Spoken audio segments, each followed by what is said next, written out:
Hey guys, I'm the Gaming Vinci, and today we're gonna start a new journey into Bloodborne. Now, I know I'm a little late to the party for this game, but hey, better late than never, right? So, if you're not aware what Bloodborne is, it's very similar to the original Souls games. You know, Demon Souls, Dark Souls, and then Dark Souls 2. What I love about this game specifically is it's got its own little twist in the sense that you don't block in this one. Well, you technically could with future items, but the majority of the game, there's no shields or anything. So, without further ado, let us start the game. Oh, yeah. Pale blood. Well, you've come to the right place. Yharnam is the home of blood ministration. You need only unravel its mystery. But where's an outsider like yourself to begin? Easy, with a bit of Yharnam blood of your own. But first, you'll need a contract.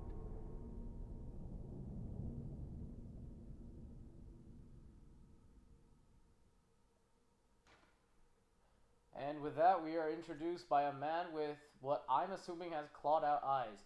Alright, so let's just start with the basic stuff. So let's just name the guy. So I'm just going to name him myself. So Gaming Vinci. Let's see if I can just type this really quick.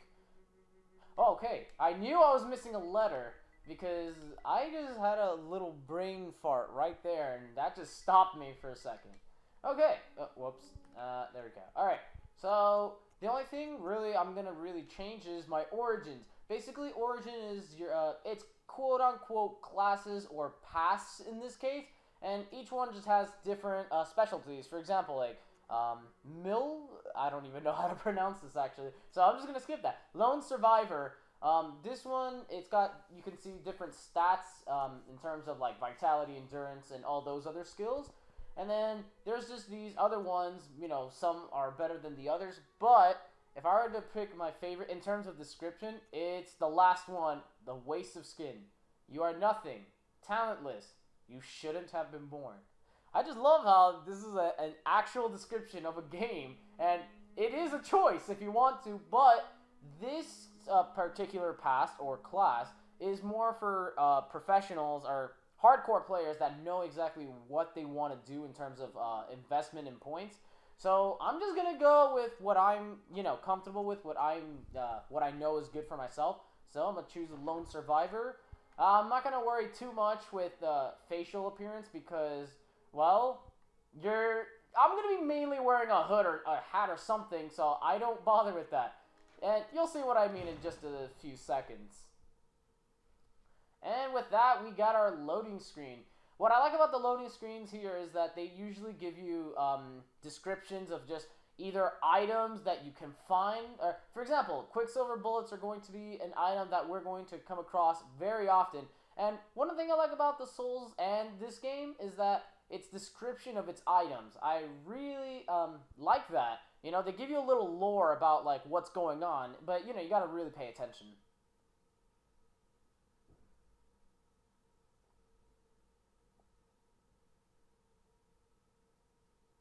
Good. All signed and sealed. Now, let's begin the transfusion. Oh, don't you worry. Whatever happens, you may think it all a mere bad dream.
you found yourself a hunter. Okay, and with that, we now begin in Yosef's. I think I'm pronouncing that right. Yosefska's. I'm just gonna wing it on that. So with that, we now enter Yosefska's clinic. Then this is what I was talking about you know why I don't worry about so much about appearances, just because most of the time I'm gonna be wearing a hood or a hat or something similar to that. So I just want to point one thing out. Those creatures that got me at the end, they remind me of those other monsters that are from Silent Hill Shattered Memories. That's what they remind me of. Also, one thing, another thing I wanted to show off was the fact of how you attack without any weapons. So I will demonstrate that right here, and as you can see, karate chops. I love this. You know, I've honestly never seen a game that does something where it's like this, like karate, and it's obviously a karate chop right there. And then obviously I can go do like some, I honestly don't know what's the name of that specific attack, but regardless, to me it looks cool. So what we see down here, these are, well, they're called notes. These notes give you basic stuff about the game, specifically these in the beginning. If we encounter other notes, those are most likely going to be other players leaving behind notes for us to take a look at. And these are just basically giving us just, you know, the basic tutorials on how to play the game. And watch. I just want you to just take a moment to grasp this situation right here. We're supposed to fight that with no weapon, just our fist. Now, do you think our fists will be able to beat this guy? Of course not. Look how much damage I'm barely doing. I'm doing barely 3 damage each attack. But here's the funny thing about this. You're actually supposed to die from this guy. You're not supposed to beat him. I mean, it would be kind of difficult to do that. And what a better way to kill myself by having him do one of his grapples. And, oh god. So yeah, that's what I really like about this, is that you're forced to die. Like, it's not a matter of, oh, can I beat him with no arms? It's just, or can I beat him with just my hands? It's just, you're forced to die.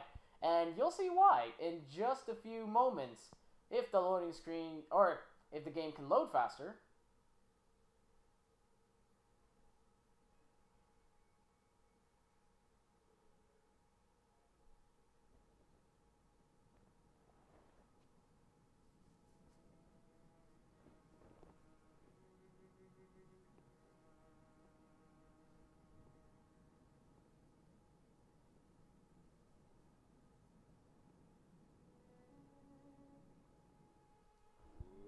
And so this was the purpose of dying, to go here, the Hunter's Ring. This is basically the hub world of the game in which you're going to come here a lot to do stuff. To go shop, for example, this right here is actually a little shop where you can go and buy some stuff, just weapons, armor, item, consumables, just stuff like that. You're going to come here often to, well, do a lot of stuff. This is just also the main place to go and teleport to other places. So, without further adieu, these few notes, these are special notes because these actually give us our starting gear. Right here, we have the option between the saw cleaver, hunter axe, and threaded cane. Now, I'm going to choose a threaded cane, even though it is technically the weakest, but you'll see in just a moment why I'm going to choose that weapon. So now we're going to choose our firearm, the hunter pistol and the hunter blunderbuss. Each are pretty good. This one is good in terms of, you know, damage, and this is good in terms of, not range, but just, it helps stun the enemies. And I'll show that off right now. If I could, there we go. So with that, I have my 2 weapons, the threaded cane and the blunderbuss. Blunderbuss basically works like a shotgun, and it's really good for stunning opponents. So like if someone's charging it, you press the trigger, and I'm just wasting bullets, I'm noticing, in order to basically, well, stop the enemy's tracks from advancing.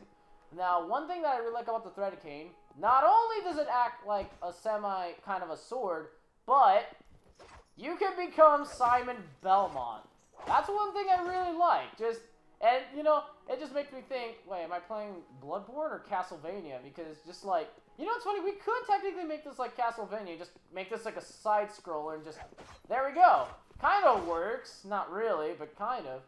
Also, this doll is gonna be important later on, but we'll worry about that later. For now, let's just return back to where we were, and let's actually take on this beast the normal way, without actually having to die. Because now we actually have the equipment. I mean, I've got my Simon Belmont whip, or cane. Well, I'm just gonna call it I'll just call it Simon's whip for now.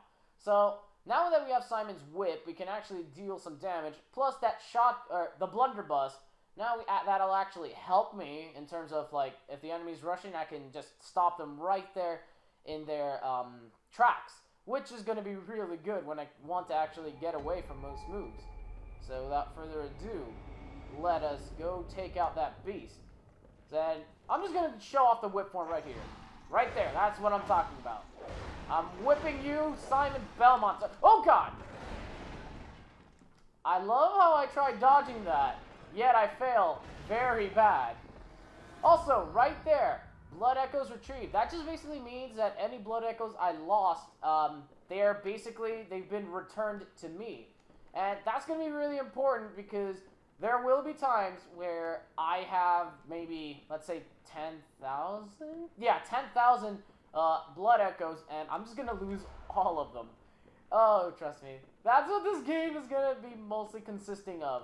Me either just having a lot of close calls or just dying. Just straight up dying because of my own either greediness of wanting to attack more or just stupidity.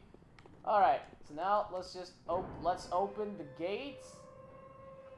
Fast, any slower. Thank you. Like, I really don't see why he should take that long. Like, I get that the gates are heavy, but I mean, like, aren't they used, like, a lot? I mean, I'd assume a lot of people go through here, you know? I mean, for example, where is he? Like that gentleman right there. He'd probably go there, and he's trying to kill me. I'm only trying to use an example, sir, but I guess you don't want me to, so, well, that's the price you pay. And, oh, there he is. Honestly, for a second, I actually did not see him, just because, well, I was actually looking at a different direction.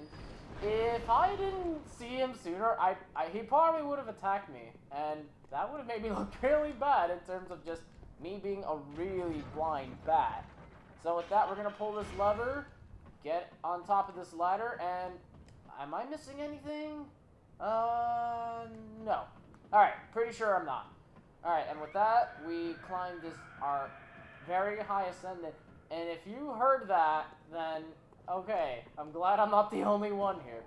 So, basically what these lampposts are is, they're the same in Dark Souls and Dark Souls 2, they're our quote-unquote bonfire. We're going to be using this to return to the Hunter's Dream in order to be getting most of our level ups and all that. Right now we can't level up at the moment. We'll be able to level up later. Also, red lanterns that like this, there's usually an NPC behind this, so let's go talk to this guy. Oh, you must be a hunter, and not one from around here either. I'm Gilbert, a fellow outsider. You must have had a fine time of it. Yarnum has a special way of treating guests. Well, I don't think I could stand if I wanted to, but I'm willing to help if there's anything that can be done. This town is cursed. Whatever your reasons might be, you should plan a swift exit. Whatever can be gained from this place, it will do more harm than good.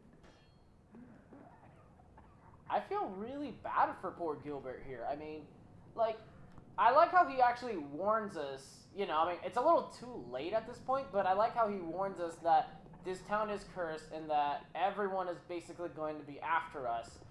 And you know what? Before we even make any more progress, this is where we're going to end episode 1, right here at the steps.